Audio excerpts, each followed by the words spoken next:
Hi, I'm Lyle Moore. I'm a film composer and I write music for a living.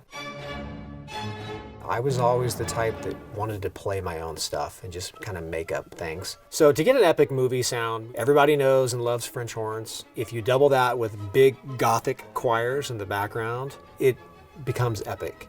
DAW stands for Digital Audio Workstation. As a composer, I need to have sounds at my fingertips that are portraying live instruments. What I like about this keyboard controller is, one, it has weighted action. It has a lot of controller knobs that you can assign different functionality to it. I'm Lyle Moore with Musician's Toolkit, and here today we're going to be talking about how to build a MIDI composition workstation. Let's get to work.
Hi, I'm Lyle Moore with Musician's Toolkit, and here today we're going to be talking about how to build a MIDI composition workstation. Let's get to work. Let's talk about audio samples. As a composer, I need to have sounds at my fingertips that are portraying live instruments for me to play for a director or producer or someone that's hiring me to do music, and I want them to be as realistic as possible. So an audio sample is simply a snare or a bass drum or a hi-hat. An audio sample could be a French horn. We have strings that we can play, legato. So all of these are little recordings that companies have made that are called samples. What they can do for you is you can have a palette full of these inside of your DAW that allows you to orchestrate a track and make it sound as realistic as possible. The audio samples that you are using, that you will purchase, will define your sound as a composer. So let's talk about backing up your project. So you've been sitting here all day composing music, and you've put in 8 to 9 hours of work, and you don't want to lose that. Worst case scenario, your computer could crash. There could be a horrible fire that evening. Worst case scenario, you have to plan. So let's talk about what it takes to back up a project. Every DAW is different. Cubase actually has a really slick, one easy feature called Backup Project. And when you go to your file menu and you select that, it allows you to choose any folder that you want to do the backup. Now there's different kinds of backups that you can do. If I have only sequenced data inside of my DAW, I haven't actually recorded any audio files yet, right? So I only have sequenced MIDI data inside of my DAW. Well, this is going to be a really small footprint as far as data is concerned, but you still need to back up that MIDI data.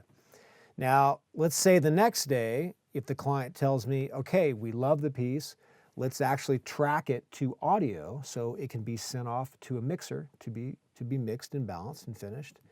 This is where you start to print files that take up larger megabyte footprints of hard drives.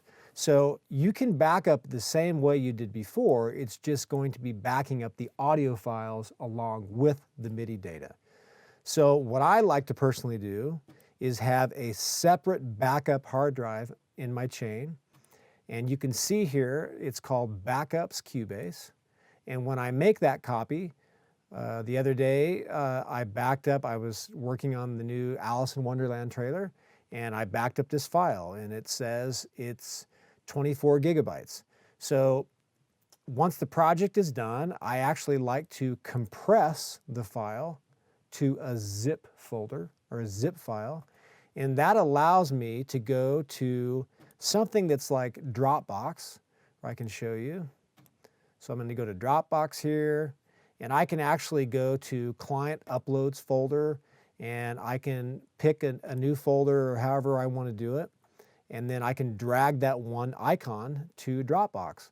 So the beauty of that is if I have a horrible fire or my hard drives crash, I took the time and backed up the data to an outside source that is away from my studio, so eventually I can get back the work that I got.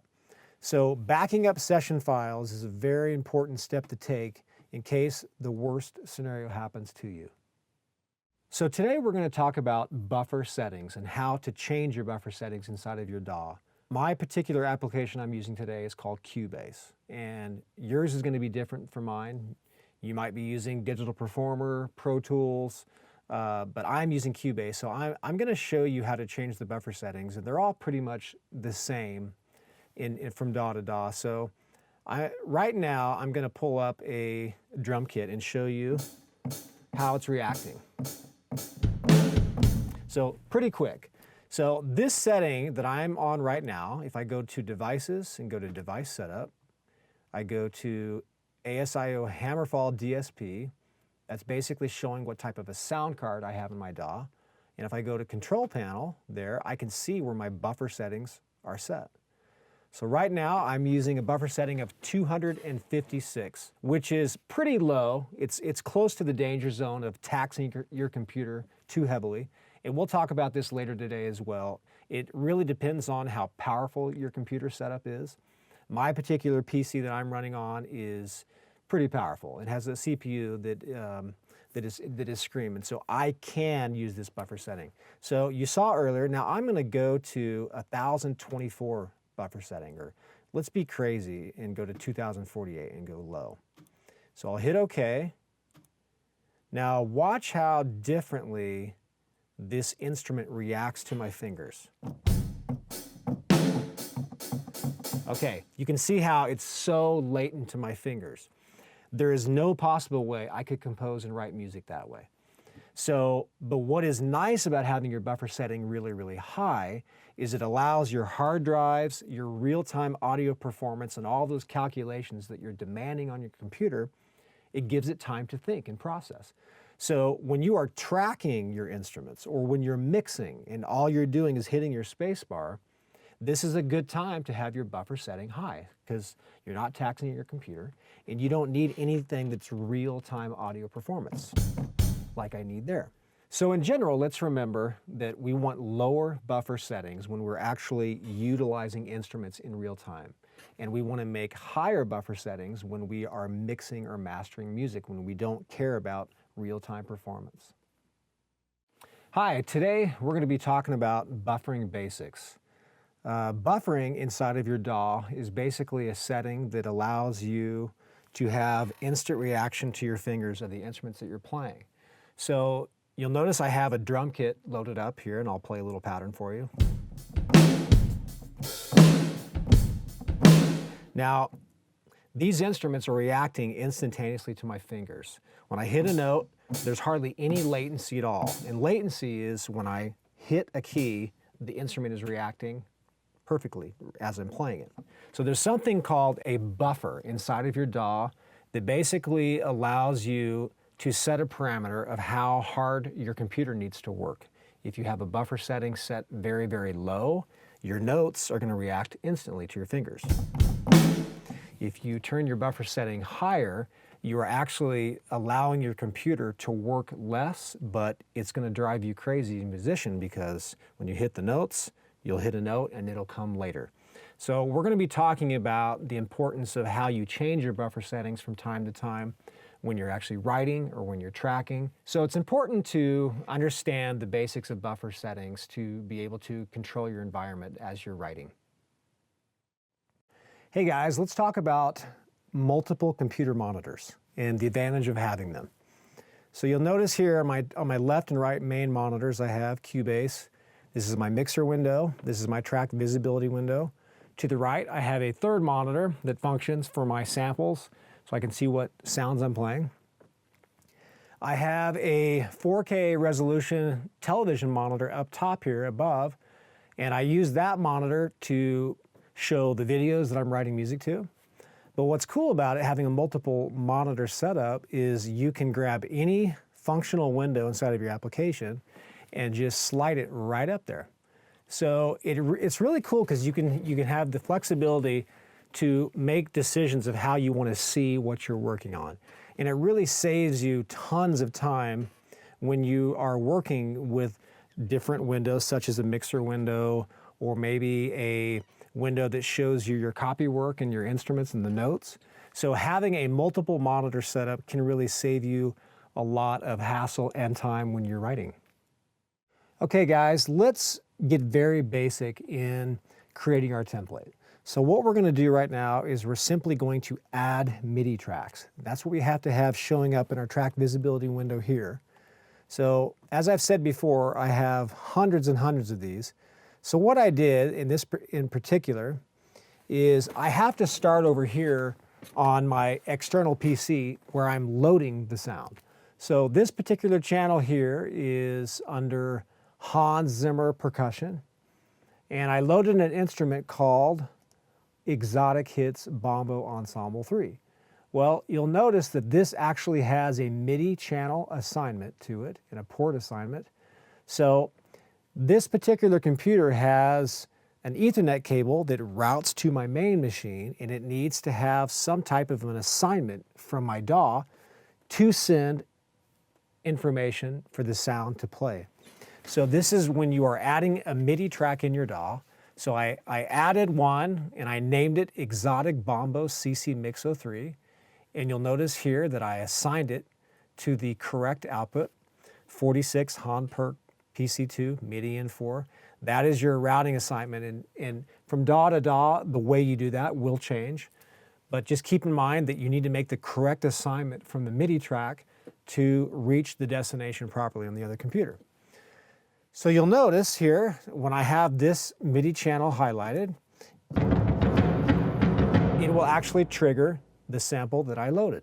So to create your MIDI template, you need to load all of your MIDI tracks with all the sounds that you're wanting to have in your template, and then you will have a beautiful organized assignment for all of them. So let's talk about your desk work environment. My particular setup here, I had a custom carpenter build this for me. And the things that I wanted to take into account were, is my keyboard close? Is it the right height? Is my mouse close to me where I'm not leaning over things and causing fatigue to my back or my neck? These are things you have to think about because you're going to be in here working 8 to 10 hours a day, and you want to be comfortable in your working environment.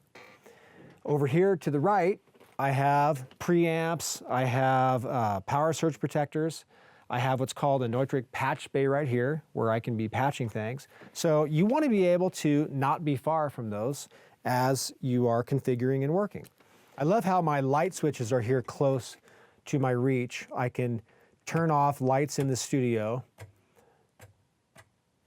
My monitors are all not too far visually from me, so everything is very, very comfortable. And if I want to take my mouse, I can move it over here whenever I want. So I really had to put a lot of thought into how I want to design my workflow. So obviously, as a starting composer, you're not going to have the initial budget to be able to afford to build a custom desk like this. So you can go buy a simple table. You can go and buy an entry-level desk at Guitar Center or Sweetwater or someone like that. The important factor is to get something that you're going to be comfortable in, that you can function in for a while. So having the right desk environment that you build and create for yourself is crucial to you being comfortable and happy as a composer. And over time, you won't have any health problems and you will be happier and create better music. Hey guys, let's talk about legato velocity. There's a difference between the normal velocity settings that I talked about earlier when I was using drums, where if I hit it softer and if I hit it louder, it would grow with me. Using legato velocity with your patches are completely different. So you'll notice I have a string patch loaded up here. So you'll notice if I play a note and my mod wheel is set to the lowest possible setting, it will play the pianissimo sample. Very, very soft. If I go up on my mod wheel a little bit higher, the timbre changes. If I go to the highest, now the difference is I am not worrying about how hard I'm hitting these keys. I am just keeping it simple, playing the melody, and I'm using the mod wheel here, or this button slider that's using MIDI to make it softer or louder. So the difference between normal velocity layers and legato velocity is of how I'm morphing with a mod wheel, or with the other, I'm just using velocity with my hands. So let's talk about Mac or PC. These are the two computer platforms that you'll be using when you're a composer. I personally use them both.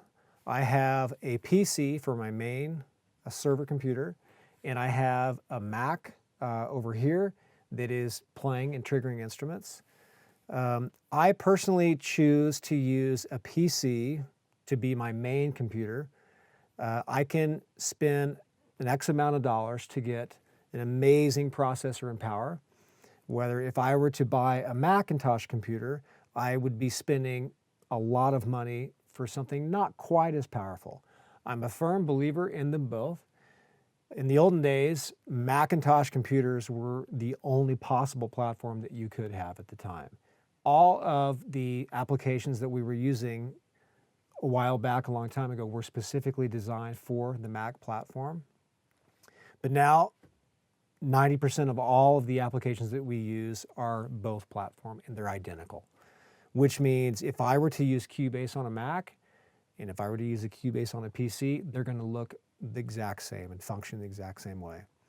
So the benefits of having them both is you can have options. You can have certain applications that are running on your Mac, certain applications on your PC, and you can keep them both running smoothly. But you need to decide of which platform you want to use to host your main computer. And the programming language is a little bit different. Mac is probably more of you launch an application and they have it working the way they want it. PC, you can kind of make more decisions of where you're placing files as you are loading the application. So it's something you're going to have to decide as a composer. I choose a PC to be my platform, but Macintosh computers are great as well.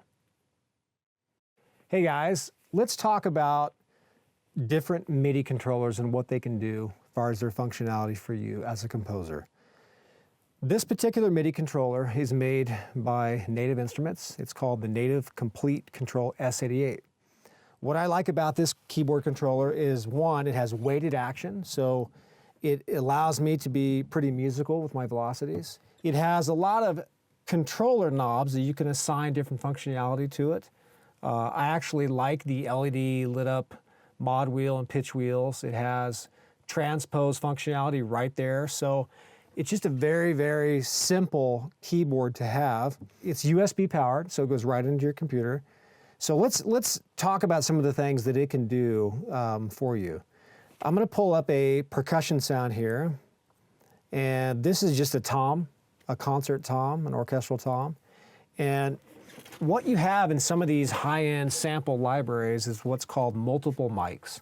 So I'm going to pull up just the close mic here. And you can see how the timbre of that sound is in your face. So basically when they did that recording, the mic was right there close to the instrument. Well, since we have the keyboard controller with the knobs, we can just go ahead and turn that down. Now let's go to what's called a mid-mic placement. Now there, the mic was probably 10 or 15 feet away from the instrument. So it has a completely different timbre. Let's turn that down. We can go to the next knob, the far mics. Now that was probably 35 feet.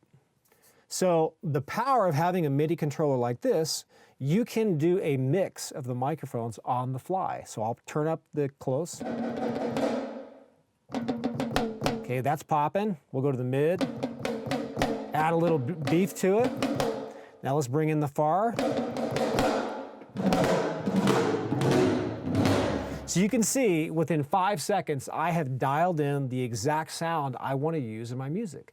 So having a controller like this that has controller knobs, I can play the transport, I can massage pretty much any parameter I want, is very valuable as you're composing. So I highly recommend a controller that has a lot of functionality on it to help you in your compositions. Okay, let's talk about processing power. You'll notice in my template here in Cubase, I have hundreds and hundreds of MIDI tracks that are all loaded and ready to play. This is a luxury to have in my studio setup. I actually have multiple computers that are running all together. So you'll notice when I open up the French horns, there's 15 tracks there. I'll open up these French horns, there's another 15. It's massive of how many MIDI tracks I am asking my computer to keep track of. All the violin samples that I have, every one of these are actually loaded, and the samples that we talked about earlier are there and functional and ready to play. So if I pull up a violin Sustavisi sound and play it, it's ready to go. I can go down to my cello tracks and I can pick a cello tremolo, down and goes up, and they're just ready to go. So in order to have something like a setup like this, you have to have an incredible computer with processing power. So where can you get processing power on your computer?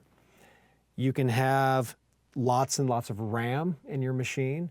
I personally have 128 gigabytes of RAM in each machine that I'm running. You can buy a computer that has multiple threads and different cores that are operating.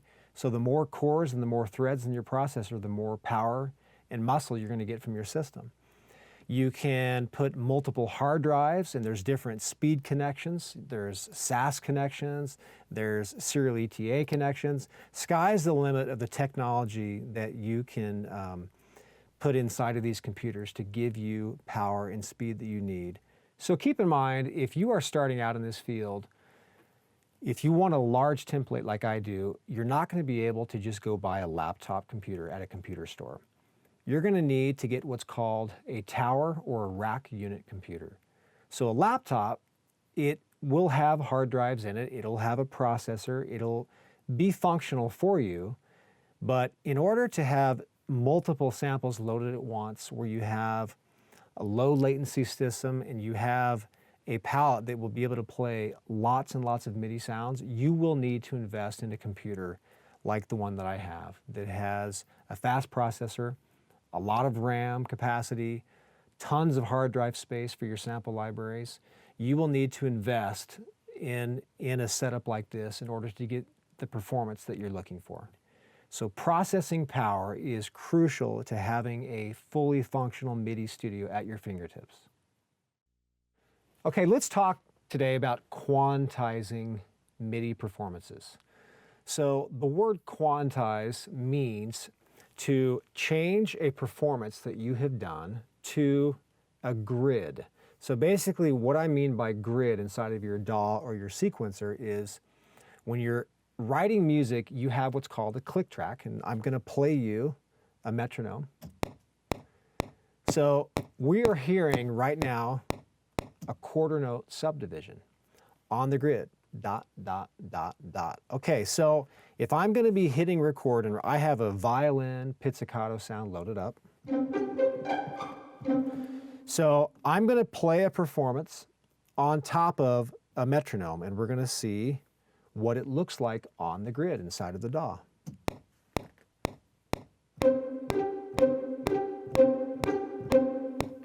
Okay, now I'm going to scroll over here to the notes. Now you'll notice visually these are the quarter notes grid that we are looking at, and you can see how, since I'm human and I wasn't trying very hard, I was playing early and late sometimes and it just wasn't perfect. So listen to the performance.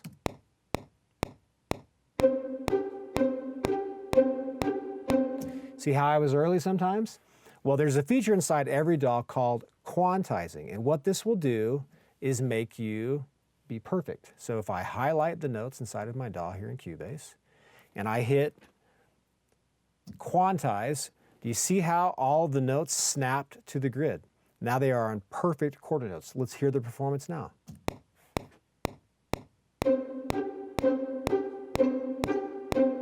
So that's not how I played it on my first take.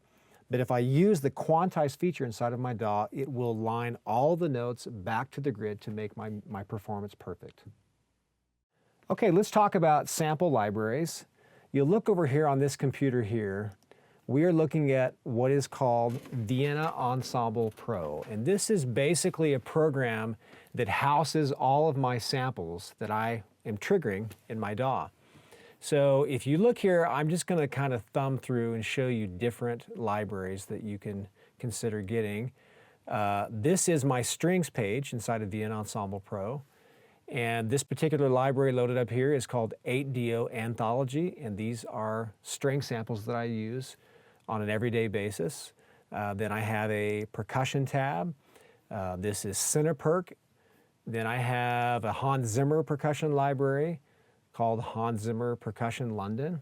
I have woodwind samples. This is Berlin woodwinds. So all of these are actual products that you can purchase online called sample libraries. And what they do is you will purchase them for, they range from $200 all the way up to $2,000. Sky's the limit of how much money you can spend on this. And basically they come very organized in sound sets. So you'll notice here on the screen that if I look into my folder, you'll see what's called instruments, and then you can see ambiances, there's divisi samples, there's ensemble samples, and you will basically load these samples right here that I'm dragging with my mouse into the instruments. So now let's talk about some specific parameters that sounds can do within each sample library. This particular sound I have loaded here is a solo violin. And you'll notice there's parameters here on the page inside of Contact that you can tweak with your mouse, or you can set up controllers from your keyboard, this module right here, and do you see how visually it is changing the dynamics? So every sample library is different than the other. Each patch you'll load in will have different expressions, different dynamics. You'll be able to do different release tails, different vibratos. There's so many different parameters that match with each sample. The thing to keep aware of is in purchasing a sample library is, are the features that you are paying for going to help you with the music that you're wanting? My particular line of work is orchestral music, film trailers, and film score type things. So orchestral samples is my livelihood. So when I'm looking at purchasing a sample library, I'm wanting it to be able to tweak dynamics and do all these certain things that will make it sound as realistic as possible. So keep in mind the parameters that the sample libraries can do and how they can manipulate your sound. Hey guys, let's talk about a DAW template and how it can benefit you as a composer. I will be called a lot to write music, and it has to be done very, very quickly. So I need to be ready to turn in cues very fast. And to have a template set up, you could be writing a rock tune, you could be writing an orchestral film trailer, you could be writing an EDM dance track. It really doesn't matter. You need to have a template that is ready to fit your needs. So my particular template in Cubase, I have made every possible style that I could attack is here ready to go. So it's rather large. Right here on the screen, you'll see how I have everything from woodwinds to French horns, trumpets, to percussion ensembles, to string instruments. There's hundreds and hundreds of tracks sitting here ready to go. And then over here on this monitor, I will have my mixer window where I can add reverbs, add effects to all these things. So for example, to show you how fast I can go in and out of tracks, I can go to a synth called Omnisphere, and I have a piano loaded up. I can close that window and I can go to an oboe track. And there I have an oboe. I can close that up and I can go to a French horn. I can close that up and I can go down to the bottom of the screen. Let's hear what a Piatti cymbal sounds like. So you can see how invaluable it is to be able to switch back and forth to instruments that are already loaded in a template to work very quickly. And if I didn't have a template set up and created for me to have everything ready to go, I would be wasting so much time as a composer and fatiguing myself before I even start creating. So it's very important and crucial to have a template set up to be ready when your clients call you to create music. So another aspect of setting up your template in your DAW is you want to be able to have a very quick way to change reverb effects in your mix. And a way to do that in Cubase in particular is in your mixer window that I have over here on the left. You'll notice if I select a MIDI channel, and this is a dry piano, meaning there's no artificial reverberation playing on it at all. So if I play notes, it's just playing the musical sample that it is to start. Over here on my mixing page, I have what's called a send. And basically a send is a little button that is sending the information of the original recording to another insert that has an effect plugin on it, such as reverb. So watch when I do this. I'll play a note, I'll go to my sends feature, and I will choose Verb 1 Room. And this is something that I have added myself. I'll start, and now listen to the difference when I add this send level. Hear how it sounds like it's in a room now with reverb? And I can go one step further and add another reverb to this piano, and I'll use a Bricasti reverb. And this is actually a reverb unit that is external in my rack, and I can control that reverb right here on my desk, and let's hear what that sounds like. I can come over and change the parameter and make it like it's coming out of a church.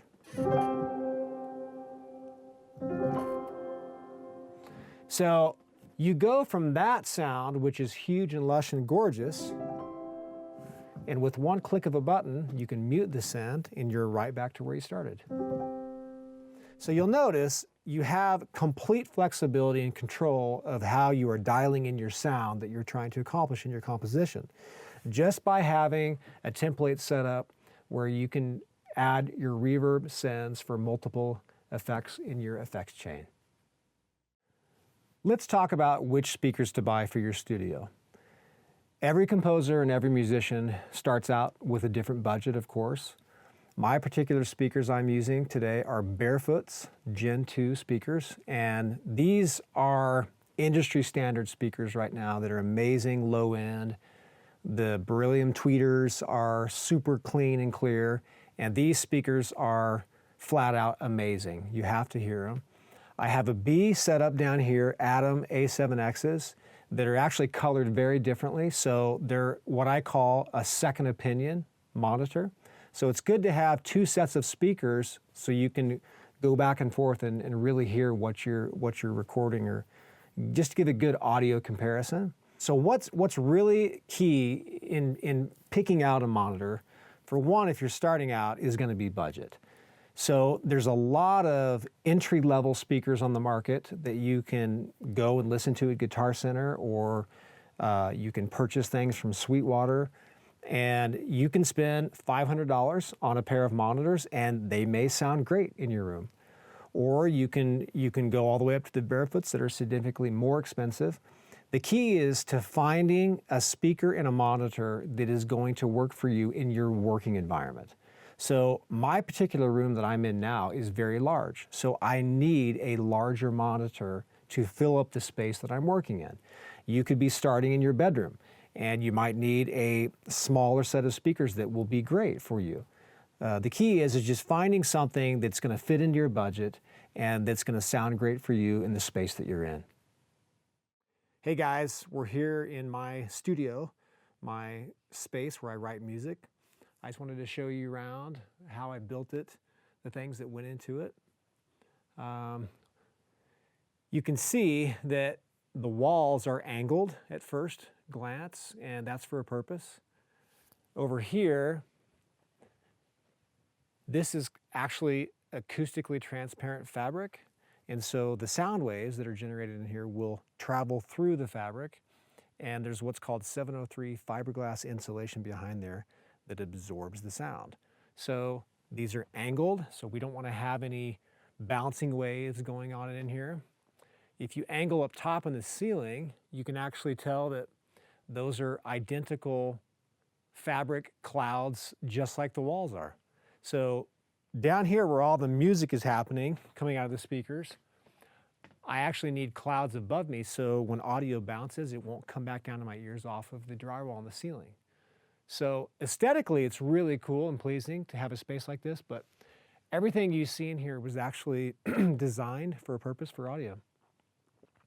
So coming over here, you'll see there's a lot of stone on the wall back here, and it looks cool, but it's actually made for diffusion. So sound will hit the walls and it'll disperse evenly. So it gives it a little bit of life in the room. So that's kind of cool. Over here, I have a Yamaha C7 grand piano that I track a lot and record. And it's nice. It's just a beautiful piece of furniture as well to have in the studio. Over here is what's called an isolation booth. I track vocals in here, guitars, percussion that needs to have a tight proximity recording. So this is a nice isolation room to have. If you pan up, you'll see that I have clouds above as well. There's drywall up at the ceiling, and if you don't have these things above you, it will be very ping-pongy with the audio. So the clouds are there to look cool and to function as well. So walking over here, you can see a better angle of my writing environment. That's the desk that I sit at all day. And I thought it would be a good idea to put a specific desk here for my clients to sit at. So, they'll sit here and take notes and plop all their stuff here. And so it's nice to have them back behind me as I'm working. Makes it a close and comfortable situation for us. So over here is kind of the client area that I set up. We got Brady Bills, good buddy of mine, guitar player for the Strike, amazing musician. Are you comfortable, Brady? Very comfortable. Okay, very good. Right here is what's called the machine room, and there's a lot of electronics happening in here. So I run a multiple computer setup.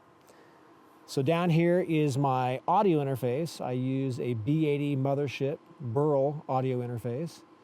And then coming up here, I have PC super servers, another PC running samples, and these are all PC computers as well. And you'll notice over to the left is I have a Macintosh computer as well, sharing some of the processing power. And in a room like this, you have to actually have a separate air conditioning unit to cool it, because all the hard drives and things that are spinning and electronics cause heat. So you have to be careful with having all those gadgets in one room. So again, over here, you have the exact same walls that are over there that are angled. And you know, I have all of my lights and sconces that I have that light the room very nicely. So this is my desk that I work at. As you can see, I like it to be really simple and clean and organized. So I'm here working every day, 8 to 10 hours, and this is my space.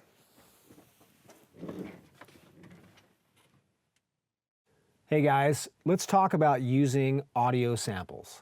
So I have a drum kit loaded up here, and you'll notice that when I hit the key softly,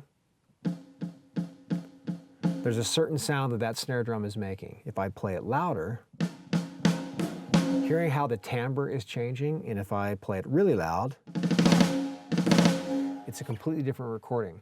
So to understand the basics of how audio samples are working, they basically had a snare drum player play soft and then play another track a little bit louder and a little bit louder, and those are called velocity layers.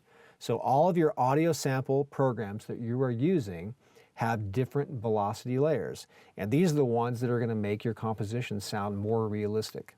So if I'm playing a drum pattern,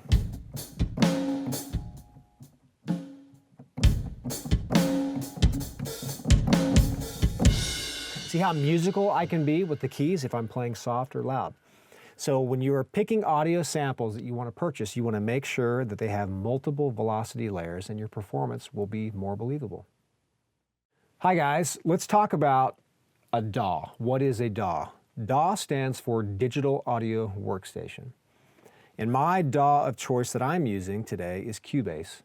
There's many DAWs out there, probably 8 to 10 professional DAWs that you can choose from. There's Pro Tools, there's Digital Performer, there's Cubase, there's Logic. There's many that function very close to the others. What you need to consider in choosing a DAW, especially at the beginning of your musical career, is do you want to get involved in dance music? Do you want to do orchestral type cues? Each DAW kind of has strengths that function better for certain aspects of the industry and types of music. So it's very important to choose your DAW wisely, because once you have chosen it, my advice to you is to stick with it. You will find that when you learn all the functionality inside of your DAW, new features and new updates will come, and you will be able to grow with the application. So choosing a DAW is very important when you are starting out, and they are all good, and there's really no right or wrong decision. You just need to do the research and to figure out which one you want. So let's talk today about where to store your sample libraries. I'm going to go here to my desktop on my PC. And here you're going to notice there's a list of the drives, the hard drives that I have on my computer. Here's what's called a local disk C, and this is what's called an operating system drive. All the applications and programs that you are loading on your computer are stored here. All of these drives here are sample data drives. So basically, when I purchase a library like this one called Cinematic Studio Piano, those are actually sound recordings of piano notes. They get loaded into my DAW via an Ensemble Pro. And you saw me triggering the sounds. That is what that storage capacity is using. Down here, sample drive 2, the exact same thing, just more sample libraries that I've purchased. I have what's called a Cubase session drive, where when I'm tracking audio files of my compositions into session format, I will put that on its own specific drive. This new volume here, right here, I have different tracks of music I have done in the past. I use it as a backup to archive. So you'll notice I'm very specific in how I'm labeling and using my hard drives. Now, the topic of this lesson here is where to store your sample libraries. The main problem that a lot of beginning composers have is they will load in a sample library and they will not pay attention to where it's being saved. So the computer, it doesn't know of what application you're loading, so it's mainly going to probably load it on the local disk. And the reason why this is a huge mistake is because hard drives crash. And if your local disk crashes on you, you are going to have to zap that drive, or what's called initializing the drive. And if you have to initialize your local disk, you have just lost your sample library and you will have to reload. If you do it the correct way, you load your sample libraries that you have purchased on separate hard drives other than the operating system drive, if your local disk crashes, you will not have to re-download your sample library. So another advantage to separating your samples on separate drives other than your operating system drive or your data drive where you're printing your sounds is speed capacity. If a computer is having to keep track of your MIDI data that is being recorded and kept track of on a hard drive, and it's also having to trigger samples playback, it's just going to be bogging down that pipeline where that one drive is connected to the computer. It's better to have all of your resources separated out upon separate drives, and your computer can channel in more information at once instead of making one pipeline huge and it's suffocating that pipeline. So again, separating your samples to different drives other than your operating system drive is advantageous. Hey guys, thanks for hanging with me today. We've talked about a lot of stuff: setting up MIDI tracks, managing hard drives, adding reverb, a lot of things to take in. But the main thing is we've had fun, and we found out that this can be an exciting way of life. Writing music, creating art, and just having fun. So I wish the best of luck to you in your careers, and we'll see you in Hollywood.